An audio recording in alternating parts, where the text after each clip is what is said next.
I feel like a cliff diver standing on the edge. Is he going to jump? Think about that, man. Have you ever done that? Yeah, when I was like, I think maybe 16, 17, 18, when I didn't care about life and I was not nervous about anything and the world was my oyster. Yeah, I did that. Oh, man. Sometimes I watch those videos, like those guys from like Acapulco or wherever that is. And oh, gosh. It's unbelievable. They've got night dives and... Yes. That's living, man.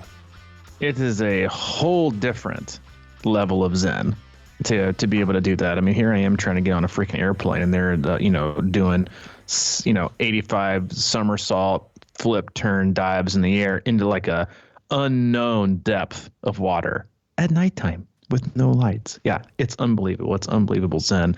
It's March 30th, the year 2023. Welcome aboard, everybody. You listen to the Crushing Iron podcast, and this is currently episode 672. Yeah, it sure is, man. Oh, man, I don't know where that came from, but I just threw it out earlier, and it's kind of got me jazzed right now.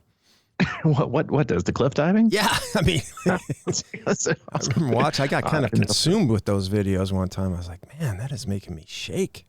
It really is kind of incredible to see the focus and the zen and the trust that they're athletes, right? Those athletes have when they do stuff like that. It really is mind blowing and incredible. That's why I think it's like always encouraging as self-absorbed as we can get in, like our own sport and triathlon and running and cycling and swimming. Like I always find it fascinating to watch different sports because it's sporting. It might not be like an organized, recognized sport at an Olympic level or federation level, but stuff like that, like in watching people like, do something that they're meant to do. And because that's what I believe with those people, they're meant to do that. They have this like special, same thing with like, with art, right. Or musical instruments, like watching someone do something that's so foreign to me, like freehand art or music or sing, any of those things, like it's so not how my brain is wired. I find it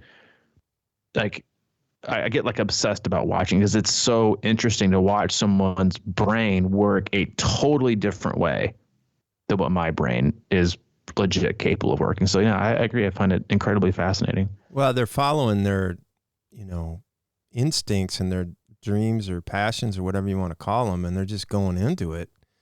That's what, the artist and the cliff diver, all these people just kind of going and, going into life and really just kind of trusting everything about it. Yeah, we're going to go deep today. I can already feel it.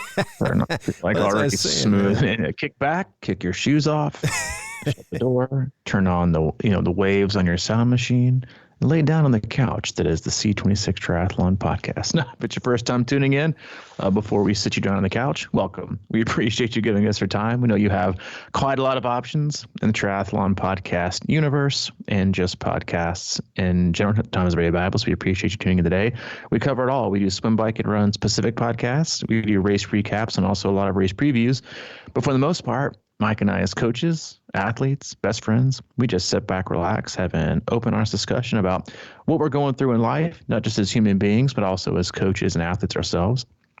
We also talk frequently about what our own athletes are going through. Mike and I work with a wide range of athletes all across the globe, from beginner level triathletes looking at their very first 5K or sprint triathlon, all the way up through elite level amateurs trying to get back to world championships, and everyone in between from all over the globe. And we'll use the feedback loop we have with them and training peaks, emails, text messages, and the like to drive the discussion of the day. We also utilize our Facebook group.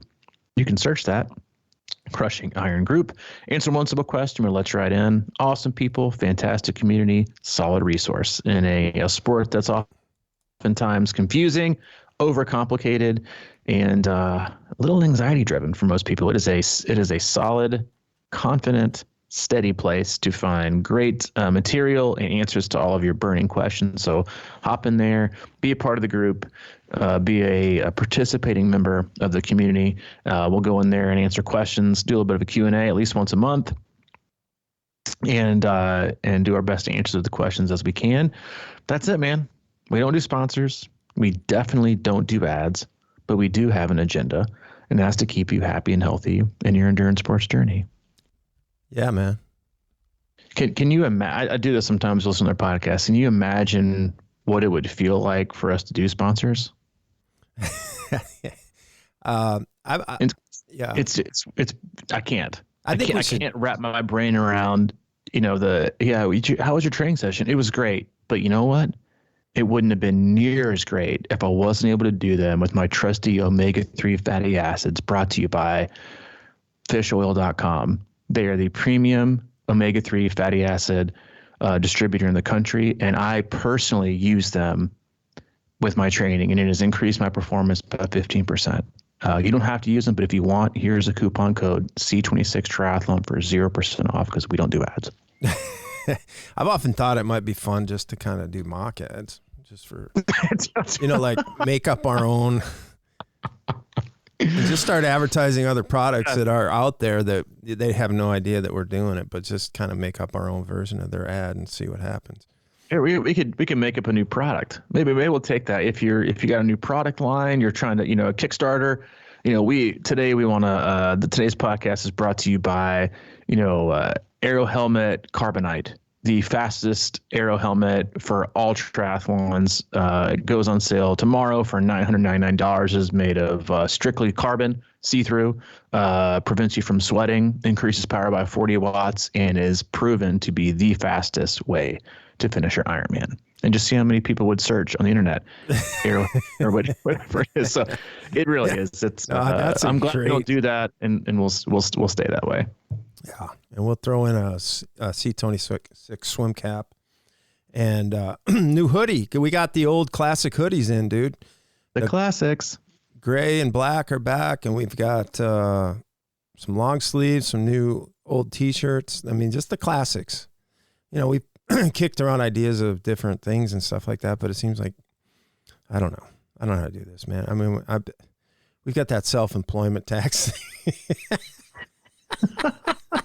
Sorry, I wasn't going to bring that up, but I thought I would. It's an interesting thing. You can bring up whatever you want to, man. Exactly, man. This self-employment tax, thank goodness for that. Just go out and start your own business and we'll just, nail you. It's the American way. It is the American way. We don't want to support entrepreneurship, but by the way, we're going to kick you on the backside towards the end of the year. We hope in some way we kick you on the backside during this podcast. But like Mike said, we do have the best way to support us is to go to the website, c26triathlon.com. It is our one-stop shop for all things coaching, camps, and community. But since we don't do sponsors or ads, the way you can support us is to click on the online store and buy some gear. Support us that way, rep some solid apparel. I know the swim caps are super popular. I don't know if you have any more of the swim cap beanie combos, but those were flying off the shelf. Got those. We got it all, man. It's a great time of year. It is the beginning of the North American race calendar. I know some of you are international bound across the pond, but it is the beginning this weekend, starting on Saturday. 2 days, less than 48 hours away from the kickoff. Oceanside 70.3. Starts early off. I think it's going to be covered on Outside TV. So it's not going to be an Ironman Live. It'll be streaming on the Outside TV app, which I believe is a free service. Definitely encourage everybody to watch, not just because, we don't get any kick from this, but it's energizing. It's fun. It's Oceanside is like one of those iconic races and like bucket list races for a lot of triathletes. It's one of the very first races I ever heard about. It's got a really solid pro field. It's going to miss some kind of high profile athletes that are bailing in the last, kind of 7 to 10 days, which is very typical, especially for the men. The men always bail towards the end. Females are like, you know what? We're tougher than you guys. We're sticking out. They'll show up anyway. But should be awesome. Then you got Texas 70.3 on Sunday. And then that's it. The race season is here. And I was going to do a little bit of a pro prediction thread, but one of the things that came to mind is you were launching off to the start of the podcast, not on the couch side, the therapy side, but something that we talked about before air when we chatted for a little bit in our pre-show meeting was, we oftentimes talk about, and we already have, about the change in temperature, right? And the change in humidity, dew point, and the effects it can have on your fitness. But what we don't often talk a lot about is the effects it can have on your mood and your attitude, and how that can positively impact your fitness. And I bring that up because, in I've heard from multiple people, because we're kind of in that's I may call it no man's land for some people, right? I know where you're at, Minnesota, the north and northeast, like it's technically spring, right? But it's definitely winter in a lot of ways. You're still getting snow, and we do at least twice a month. I do a Zoom call with our athletes and come in and ask questions, or I'll have a topic to go over, and we had our Zoom call yesterday, and I legit said towards the end, I was like, I don't know what's wrong, but you guys look like clinically depressed. Like, you look sad. And then half of them kind of chimed in and was like, it's cold, it's dreary, it's gloomy. I need to be outside, I need some warmer weather. And then I've got, athletes in the South, or even like where I'm at, like today, it's already 55 and sunny. Like it's outside weather. And triathletes are the kings and queens of rigidity, the inability to be flexible, I have to do my workout perfectly. I can't go on a group run. I can't go do a water swim instead of a pool swim. I can't go on a group ride. I can't disconnect. I got to stick to the plan.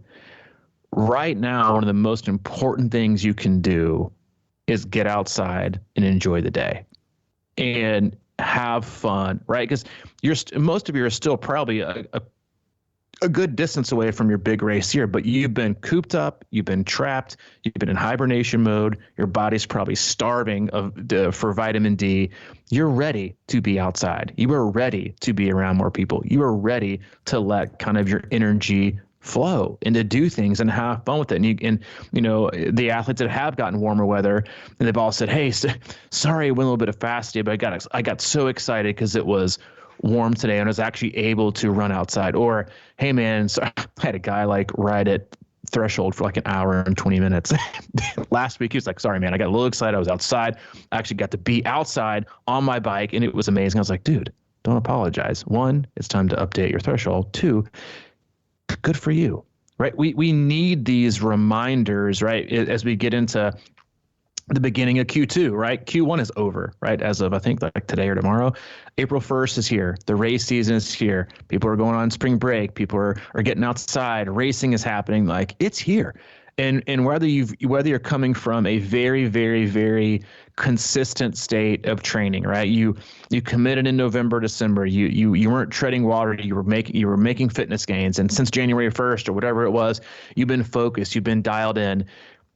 What you don't want to do is burn out when the time comes, right? You don't want to peak too early, not just physically, but mentally and emotionally. Or you're coming from a space where you didn't do anything because you hated the fact of you would have to train inside for the entire time, right? You would have to do this. You would have to do that. And so instead of, burying yourself emotionally and mentally inside, you're like, you know what? I'm just not going to do that much, or I'll just run outside. Now is the time to get out and remember what it's like to have fun on your feet outside, to have fun on your bike outside. Most people can't still open water swim, but to do it and to have fun doing it and to feel that feeling, because I get it. There's a lot of accomplishment to be felt doing intervals on your treadmill or doing things on your bike trainer or swimming in the pool. I get it. I support that. They all have value. But man, there is nothing like getting outside and getting and your body actually taking you somewhere physically. It really is kind of amazing to think about that your body that you've created you've created a lifestyle where you're healthy enough and fit enough to have your body allow you to travel at a certain speed for a certain distance, in open water, on a bike, on a run, and then the cumulative distance you'll have on race day. This is an amazing time of year to be flexible in the fuck around when it comes to just getting outside and just enjoying yourself. Not just because race day is coming and you're going to, guess what? You're going to race outside, so you better get your butt outside. But to flip the script, to move a run, right? To opt out of a swim and go do this, to skip your structured bike ride and get outside on your bike, whatever bike it is, road bike, gravel bike, tri bike. We always have to remember that we do this or should do this for fun. And the more fun we can include, the more times we can remember and remind ourselves of why we're doing this and the abilities that it gives us, the longer we will be able to do it. The longer we're able to do it, the better at it we will become. Yeah. First of all, I'd like to say that I have rarely been on a Zoom call when people don't look clinically depressed. And I think that that's part of the nature of the beast. Sometimes it's sort of like, oh, hi, I'm just looking at this and you're looking at me. It's kind of weird. I mean, what are you trying to say about the content that I provide on these Zoom calls? Are you saying that I deliver an experience that leads to sadness? Well, I think it's a hard thing to read. You know, it's not like everybody's on the other side in the thinker pose, you know, like, this is very interesting. Ignoring me half the time. Smiling. I'm just smiling because no, but I think actually it's kind of part of the issue, but because it is getting outside. Like, how do you get out and meet people? You talked about camp and how that restored you, and when you get around people and how energizing. We had to talk about that all the time, but I was looking forward to this winter, and I got to even say, it's like, man, this thing is kind of hanging on a little bit. You know, today was a little chilly, and it kind of gets to me, but I'm trying not to let it get to me. And I think one of my things with that cliff diving analogy off the top was that, you know, we sat around before this cast, and I don't know, what do you say? Maybe 50% of the time we kind of discuss topics and everything, and then 50% of the time we just dive in without really having anything solid. And I think, you know, a lot of it has just kind of our chemistry. And, you know, we've talked like this for years and even before the podcast about the same types of stuff. And we just kind of go off on our little tangents, and that becomes the thing. But the idea of doing that, you know, I remember it used to scare the shit out of you, but now it's kind of like you just do it. And I think there's, you know, the thing about getting outside or whatever. It's like, I'm going to just hang on the treadmill or whatever. But just do it. Just get out. It's almost like you got to flip a switch. It's a quick decision and you just go. And I think there's so many times in training when that becomes the thing. I always talk about that, you know, stepping over that chasm of sitting on your recliner to getting outside. And it's sort of like, you just got to kind of close your eyes and be like, all right, fuck it. I'm going to do it. I'm going to do it. I'm just going to do it. I mean, the more you put things off, you know, like I always like to say, is some people like to take a day off sometimes because they're tired or wiped out or whatever. I'm like, that's cool, but try not to make it 2 days, because that can be a pattern, you know, and then it can be 3 real easy. And the next thing you know, the week is red. And then it's like, what are we doing, man? What we're trying to do here is make ourselves feel good. We're trying to live a happier life. We're trying to be in shape, and we just can't, you know, we can't do it sometimes. But we've, you know, it's one life, man. One life, and we're sitting around not moving. And we know that's not good for us. And I'm just trying to get to the point where it's like, we got to figure out how to have our own flip the switches, you know, flip the switch moments. And I do it a lot. I mean, like in the morning, I'm like, fuck, I don't want to get up and do that, you know, whatever. And I'll just lay there and I'll close my eyes and I'll be like, I'm wasting time. I'm wasting life if I don't do shit. And that's a simple fact, you know. It's like everything's scarier when you're kind of laying in bed and you got to go out. You know, you think about, like, maybe I always go back to every time we had those open water swims my first year when we were working together. Like the thought of that, like, the ability for me to pull that off was probably more impressive than me finishing an Ironman, to be honest, because honestly, dude, because we you had us out there at 6 a.m. It's a 30-minute drive. We were swimming like Monday, Wednesday, and Thursday. 6 a.m. I had to drive against the wind both ways with no gas. Well, I mean, you know how it was too. It was just like, but once you got there, and then it was without fail, we'd be closing down, walking up the beach, getting our, you know, shit together for the day, and you would feel amazing. Like, it just, but getting there is the hard part. Getting in the water, getting in the car, you know, driving 30. Then I would usually just kind of shower off on the beach there or whatever and go into work. And, you know, it helped me deal with, you know, traffic jams and it's just like that whole thing was like, I got to get up and go swim right now. It's cold and it's dark. And then I have to deal with a traffic jam. Then I got to go into work, and then I got to go manipulate people's minds because I work in the news.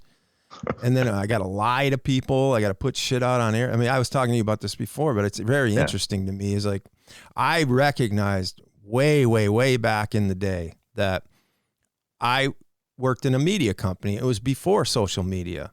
So I had the ability to kind of concoct something and put it out to hundreds of thousands of people.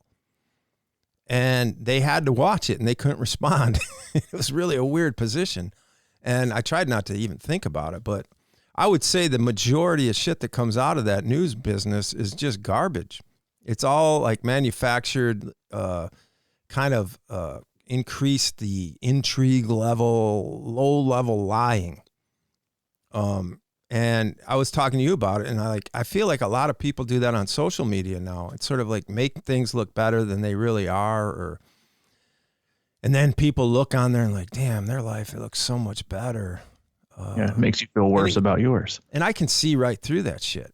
You talked about it a long time ago. You're like how whenever you see somebody getting in a like posting quotes mode, that's hilarious. But they start posting a lot of like life quotes and stuff like that. You're like, oh, I better check in on them.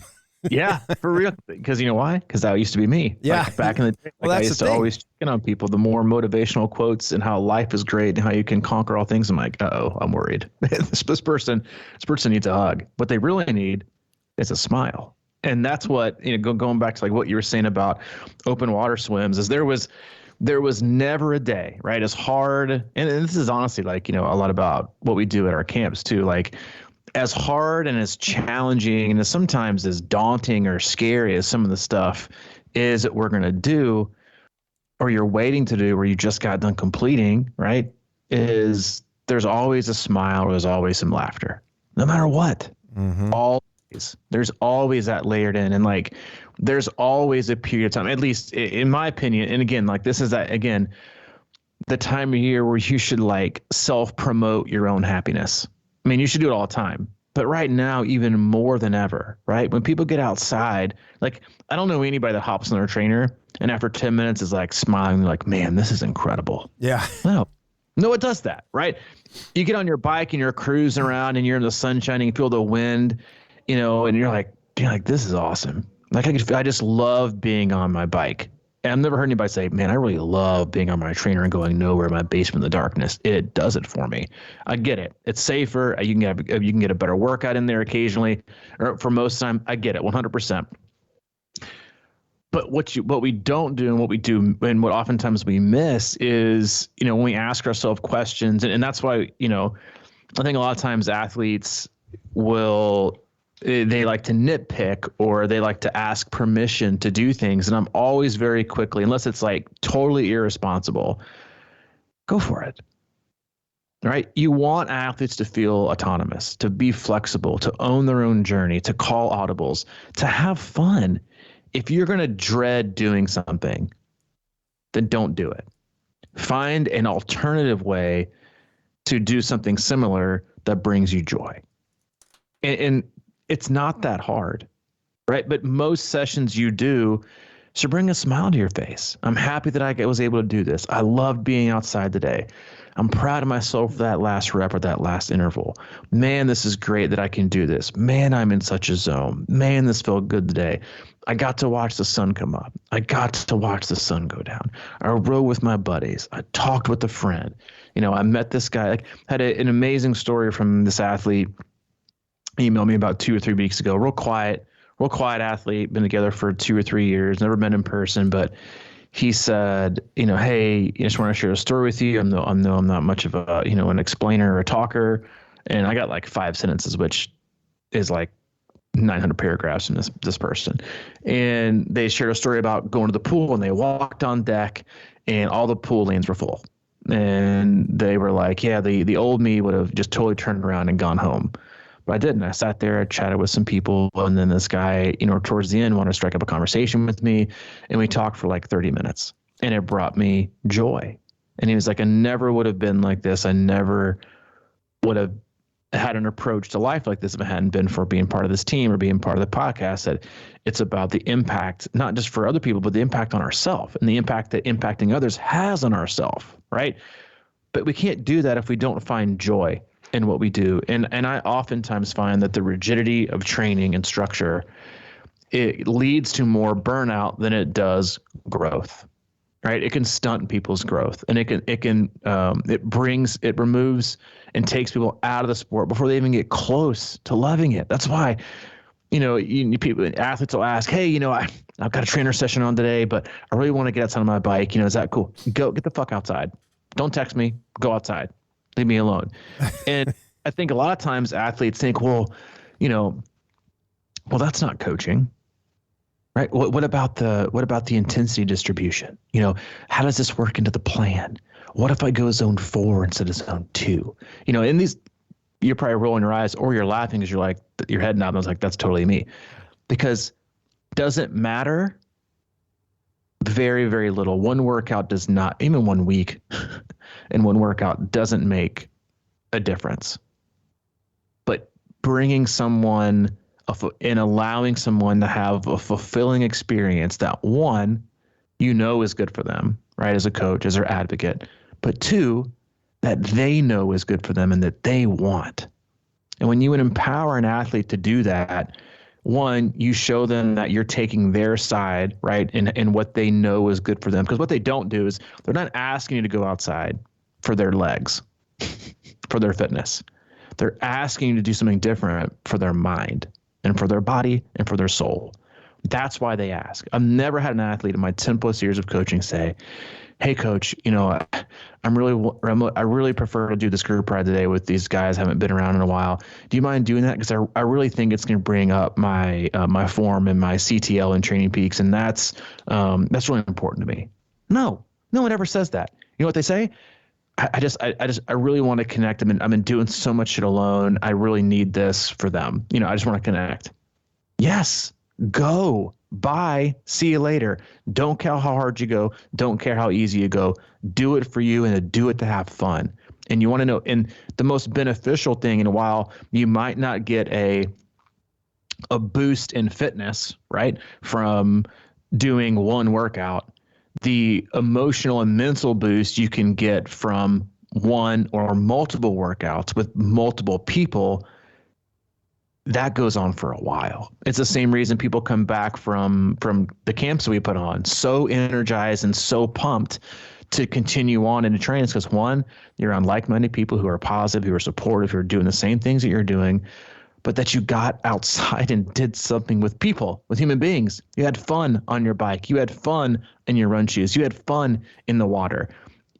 Because life is fucking hard to do alone. It really is.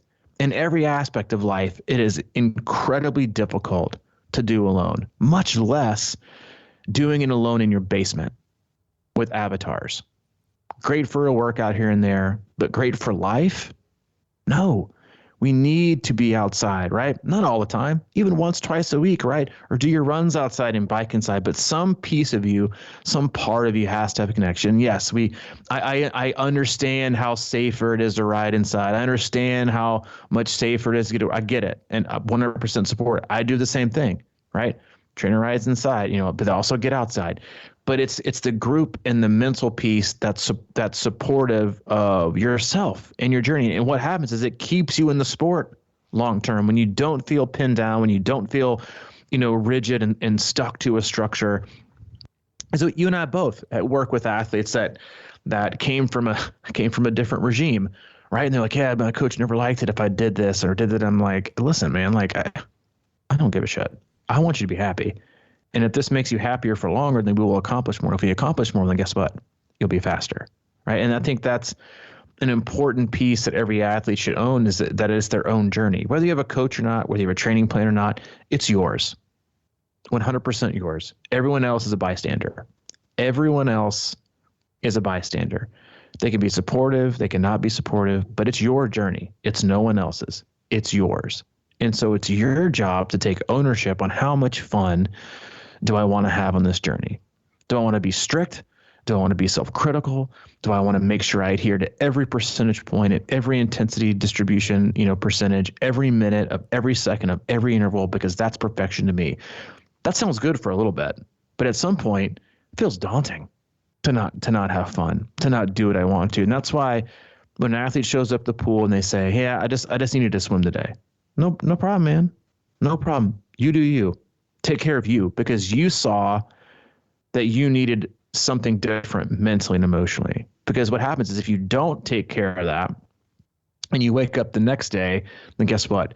You're going to have dug a deeper hole instead of filling your cup, right? So you always have to be mindful. You always have to be proactive in, what do I need to do this? And most people, like we said, are coming out of this hibernation or hiatus or period of consistent training where they're like, they see the sunshine, or they see everybody else out in the sunshine, right? And they're like, yeah, I hate living here. And of course, in July when it's like 60, you're like, I'm glad I live here.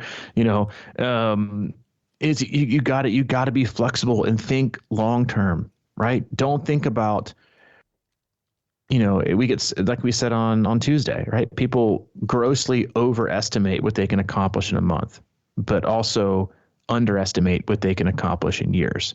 You always have to ask yourself and do things that are going to support your longevity in the sport, right? Because the longer you're in it, the healthier you'll be. And usually the healthier you are, the happier you are, right? And those two go together. So you always have to do that and be flexible, and don't, most athletes need to hear it. I just needed to hear that, right? Why did you need to ask me to be happy today? If riding your bike outside makes you happy, then go ride your bike, right? If running today makes you happy, go run, right? If swimming straight for 4,000 makes you happy today, then do that. Go do that, right? 100% support yourself. But the piece of that, right? And I know it sounds funny and people are laughing, is to take ownership of your happiness, is to own that part of your life, right? You can't say you've got a workout you don't want to do and skip it all. Go do something different. Right? You can't complain about where you are in life. Be proactive and do something about it, right? We have to own our own happiness and own our own journey. And that's a piece of it that I think we all need more confidence in, is to not be so worried about what other people think is going to affect us in certain ways, but to be happy in general, right? And for most people in training, it means mixing it up, right? They got to mix it up, because usually if they don't, then mixing it up, means doing nothing. And that's when negative things start to happen. Yeah. Excuse me. You said own your journey quite a ways back in passing, and then you brought it up a couple more times. So I think that that really resonates with me, of course. And you need to get out and do different things, but also, I talk about a lot of times owning the integrity of the workout, and or appreciating the integrity of it or whatever. But like for me, that means sometimes if you got, we talk about if you got a 40-minute run or something like that, if you feel like doing, like if you're at 30 is your limit, but by then you'll know, right? So rather than not doing anything, you get on it, maybe it's 30, or maybe you want to just go to 50 or something. I don't know. Like for me, that's okay. Especially if you do it in a manner that isn't going to shred you. If you're like adding 10 intervals or something like that, just because you might feel good, and then you got a huge bike coming tomorrow or whatever, that's a little tricky, because, most people that stay within the integrity of things end up finding a rhythm and finding a pattern. They're usually in the same ballpark with what's going on the daily and the weekly basis, and they get consistent and whatever. And then, in my opinion, things start to take care of themselves. But if you don't find that and, stick with some kind of consistency on what you're doing, that's going to be trickier, because in the long run, and then you find yourself like, for example, 40-minute intervals, zone 2, something like that. Those are things that are super important. But also, like you're saying, you got to get outside, because last I knew, the race isn't just on a flat trainer, and you got to be able to feel it. I was talking about an athlete doing Oceanside, and we were looking at, the course profile and everything, and she's very strong and she's going to ride well. It's just that when you get out there, if you're not, and she rides outside a lot, so it's going to be fine, because she has a good, feel for her body and effort and things like that. But if you don't, you're going to be in for a wake-up call, because last I knew too, that race is around a bunch of people. There's other things going on. There's a lot of distractions and things of that nature. So I do think that, underrated aspect of just getting outside and or riding and doing things with people is that you just get better. You might not always be nailing a particular workout on the bike exactly, or a run workout or whatever the case may be, but you're getting better because you're in the element. You got to be in the elements of what is going to happen on race day. And I don't know, like I say, I think it sort of ends up taking care of itself if you're just mixing things up, doing what you feel like doing a lot. And I love that thing about, I felt like swimming 4,000 today. Yeah, go do it. That is just such a, I find myself when I'm trying to get back into the swing and kind of get in a focus. Like last year, I was just doing shit to get my head straight and get my attitude right and find happiness in what I was doing. And that tended to be mountain biking last year. And that's what flipped the switch for me. And I was like, okay, now I'm feeling good. I believe in myself, and I think I can handle what's going to be going on. And then I started, a lot more of the disciplined, structured stuff, and did that for a few months leading up to the race, and I think it's all about kind of getting there sometimes, getting out of the recliner, getting to the pool, doing whatever, and then just figuring it out there and what's feeling good today, what's going to work, instead of like overthinking every single little detail all the time. I think that bogs people down. I don't know. No, you mean we're on the same page, and I know that you do the same thing that I do. Is like I oftentimes it drives the athletes I work with nuts that I communicate with, or I'm like, yeah, I'm gonna go out for a run today. And they'll be like, how long are you gonna run for? I'm like, I don't know. They're like, what? I'm like, yeah, I don't know how long I'm gonna run for. What? It's like I can feel it stressing them out. Like I can feel they're like, well, how do you plan? How do you this? I'm like, I don't know. I just want to go out and see how I feel. I might run 10 or 12, or I might run 3. I don't really know. Yeah, but how do you know how to, eat before and fuel before? I'm like, oh my God, like what I'm trying to do right now is have fun with what I do. And there are so many ways to do that. And that's, this time of year is awesome for it. It's awesome to break pattern. If you're an athlete that's been so rigid and so structured, and I do this frequently with quite a few athletes, is, it's similar in a way, right? It's like, the first year you and I worked together, you trained pretty hardcore, you're on a big structure, you did a race, and then I popped in 1 week in Training Peaks, and I told you guys beforehand, I think in person, I said, listen, this will be the hardest week that you're going to have. Yeah. The entire training cycle. We were at Edley's. We were at Edley's, and I said, just get ready. This is going to be the hardest week you're ever going to have. And everybody's like thinking it's like, 16, 17, 18 hours. And I said, I'm giving you nothing. I'm giving you 0. Yeah. And it was like, and you would have thought that I stole someone's bike and sold it. Like everyone was Not like, me, dude. I ordered a pitcher of beer. you were just right. Well, I did too at that point. I was probably 2 vodka tonics in. Yeah. I'm like, all right, dude. What I wanted was to remind and give them not a physical break, but a mental break, right? People talk about the grind or being on a plan, or there are so many ways to stay on plan, quote unquote, or stay on track that don't involve rigidity or structure, right? Oftentimes, some of the best, a method I've always used in the past to get myself jump started or turning my own switch, right? Because I too, listen, since day one of this podcast, we don't come to you with expertise. We come to you with experience from our own athletes, but from ourselves. We've been around the block. We've done it either with ourselves or we just coach someone through it, right? And to the other side. And I know this from experience. Like I get frozen in starting my own training because I'm like, all right, well then you gotta do this because I'm like coaching myself and I'm an athlete. It's like it's difficult. It's complicated. The times when I've gotten into status, it is, man, complicated. It's hard to fucking separate, right? Because I'm like thinking of myself, but I'm thinking of other people. I'm like, oh, this bike workout would be great for so and so. Like I'm in the pool, and I don't pre-do any of my workouts. I just get in. I'm like, all right, I'll make up a set as I go, and then I'm like, oh man, that set would be great for so and so and so and so. So I'm always working and training anyway. So the times that I've been that I put myself in the best position to get into a plan is to, one, not have a strict schedule, but two, have my only plan to be how much easy volume can I get in this week? It's a great way to have a plan, right? Which is fitness, which is working on your aerobic engine, but also not putting myself in a compromising position injury-wise, right? By overloading with intensity. Like I don't ever allow myself to hammer out an interval or hammer out a session on the run. Let me just see how much easy volume I, one, want to get in this week, right? And two, how much do I get in? Right? I'm not going to force myself to give myself 12 because then if I don't do 12, I feel like a failure, right? And then I don't give myself intensity. So if I'm not feeling it, what if I'm feeling down? What if I'm feeling, like I want to just rip it off?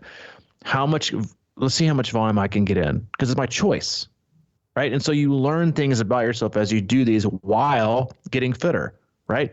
I might ride for 57 minutes and 20 seconds one day, and I might ride for 2 hours and 3 minutes the next, right? Or I might run for 4 miles one day, or I might run for 14 the next.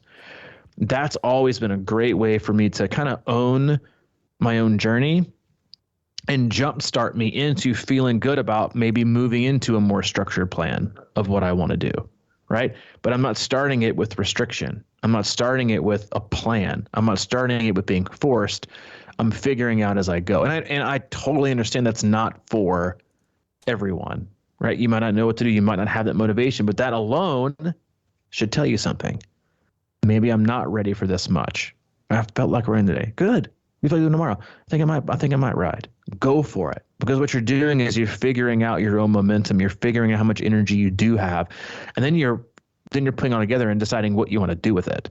Right? Time and energy equals, what we're going to do with it. And that's where training comes in, right? Because it's the extra part of our life. It's our hobby, right? We have a certain amount of time, a certain amount of energy in a day. You allocate that accordingly, and then you figure it out. So it sets you up for success, right? But I guarantee you, if you go outside, you're going to run longer and ride longer than you would if you go inside and hop on the treadmill or hop on the trainer, right? You want to enjoy things, or you'll get different things out of it. And so it's very, very important, regardless of the time of year, but especially right now when, again, coming out of a hibernated state or trying to figure things out, or because I genuinely believe that the resistance that we feel as athletes and as people comes from within. It comes from the closer we get to race day, the more magnified things begin to happen, right? We have doubts that creep in, and you got to kind of shake that loose. So, I mean, I'll even take, most people, listen to the podcast are like, you seem like a real, loving, caring, kind of coach. And I am, but I'm also can be like the dad, like the serious voice. And this was a comment kind of back and forth that I had on Tuesday with an athlete that's doing a big race here in April. And they said the workout was short, right? Which is fine, but the comment was, no motivation, no juice today. I'm just existing. And this was, as a coach, that's not a sign of feeling bad physically. That's a sign of needing to be somewhere different mentally, right? And they've been dealing with a nagging foot injury, which is more than likely due to experimenting with too many super shoes. But I just commented, I'm usually, you got to know when to, this, like, when to hug and when to kind of, shove out the door. And I just said, you know what? It's time to rally and get out of your own head. We are too close to the finish line to start letting doubt creep in. There's no reason to throw all of your hard work away because of a little foot issue. Get dialed in, take this shit to the finish line. We're not retreating. I mean, not much of a hug, but a little bit of a, sweet, man. Yeah, it's exactly. Thank you. I thought it was sweet too. And then, yesterday I got out and they said, thanks for the good kick in the ass. It's pool time. And I got a good night's sleep. Just when I needed to get my head back in the game. The head, not your body. Head back. Your head. Your body rarely ever drags you down. Your body rarely ever tells you to slow down. It's always your head. So the things you can do, whether it's getting outside, whether it's connecting with a friend, whether it's going rogue on a workout, right? I wanted to run 20 minutes longer. Fine. I wanted to run for 2 hours longer. Fine. Right? I wanted to swim longer. Says no triathlete ever. Fine. Like all these different things, go do it. And I'm not going to go off on too much of a tangent here, but it is something we've become too accustomed to in this society. Is we don't recognize our own trouble or our own issues until it's the breaking point. We don't address, we don't take time away, we don't look to heal ourselves along the way to remain healthy. We wait until we're broken or broken down to address it. No one likes to stop at or rest up along the way on their journey of life and take care of their own shit. We will ride that wave until the wheels come off and the engine breaks down and we run out of gas, and then we're left with nothing but a huge mess to clean up and an enormous amount of work to get back to what we consider happy. And people do the same exact thing in training. They will burn themselves to the ground and not take a day here and there or 2 days here and there to handle their shit, to take a day off, to go rogue for a second, to feel free. You gotta do that. I mean, I don't have to tell you that's how you live every day of your life. But it's like most people need to hear that because they're 100% the same. Deal with it along the way, right? Don't wait for it to implode. Don't wait to feel broken one day when you wake up. Go find somebody to talk to and deal with your shit, right? We all need that. But that's what happens. We all wait till the last minute, and we are willing to ride the wave of fine all the way into being done or broken or sad or depressed or anxious or hurt or burnt out. When really what we need to do is just slow the speed down a little bit, maybe to take a couple pit stops, maybe deal with our niggles or our injuries or get more sleep or focus on our diet more than our training, right? Like that stuff is so much simpler than trying to, what is it, like an ounce? What's that quote? Like an ounce of prevention is better than a gallon of cure or whatever. Yeah, what it takes to get you better versus just maintaining health and not letting yourself get sick. Like that's the same thing with training, mentally, physically, emotionally, because for most people, it's very, very symbolic of how they manage life. Mm-hmm. Don't drag yourself down. And either way, do things along the way, right? Take a day off fucking work and stop working. Yeah, you right? got 100 sick days. What'd you say? I said you got 100 sick days. Use them, man. Seriously, it's like, take a minute. I mean, I did that for myself yesterday. It's been a heavy week for me, just with athletes and with life and I was at my computer here at the office at like 2:30. I was like, man, I was like, I can't do this anymore. I need to unwind. I need to do something for myself. I need to this right. And I went up and I looked up and went and saw a movie at 3:00. Yeah, good for you. Disconnected. And I was like, what happens is if you don't do little things for yourself along the way, then you're going to need a big thing to get back to square one. And frankly, we all deserve a hell of a lot better than that, right? Not just in life, but in your training. You put in a lot of work and a lot of effort, right, to get to where you are. You invest a lot of time. You sacrifice. You spend money financially. Like, you deserve to get the most out of it.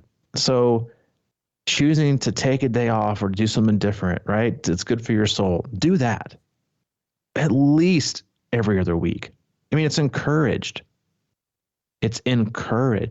Right, to do stuff like that, to do things for yourself. But we've got to this mode, and again, in both training and society, where it's all about being the dumpster or being pouring your cup out from the moment you wake up and not doing enough things or not creating enough time to fill your own cup, and then you wonder why so many people are running around on empty. It's like, what's selfish? Take time for myself. The fuck it is. Go take time for yourself. Go off the grid. Do what you need to do, right? You don't have to go to that, go off that party. You don't have to go to that shindig. You don't have to go to that after hours thing. You don't have to say yes to this. Take time for you. We all need it. We all need it. And if you don't, just like in training and just like in life, at some point it'll come to a head and it won't feel good. So do whatever you can to head that off and not get yourself in that position. A day here, just like with injuries, right? A day or two here or coming back from, not feeling well, a day or two here, taking an extra day is always worth it.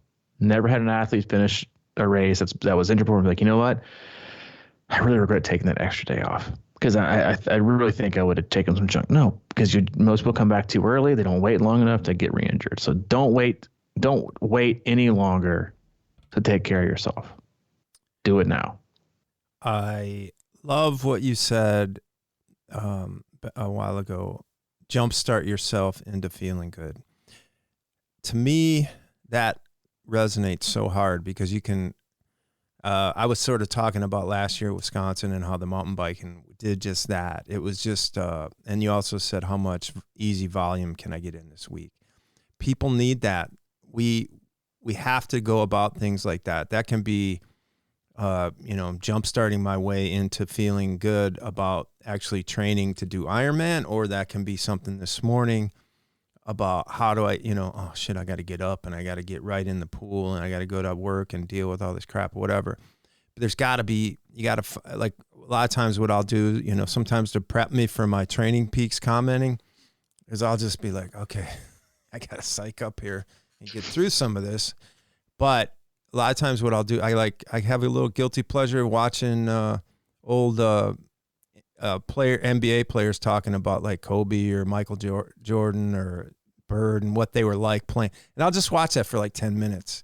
And it just sort of like it's sort of a transition into things, It's like, you don't want to get out of bed and like automatically have to start putting out fires. It's sort of, look for ways, and how can you figure out ways to do that to get to the gym?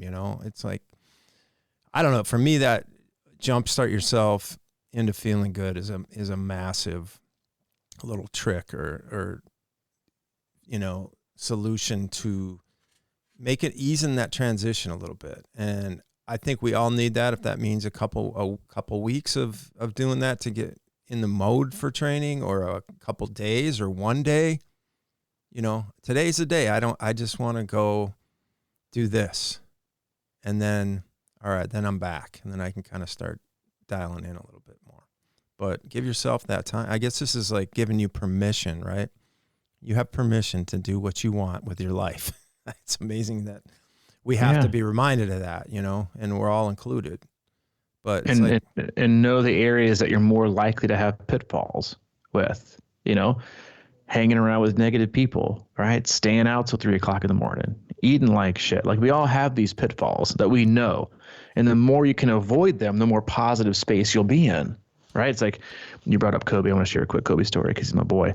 But Julius Randle was telling a story. I saw that he was drafted by the Lakers, came out of Kentucky. I remember when he was drafted, I was like, oh, here we go, another dud. But anyway, he's like an all-star now.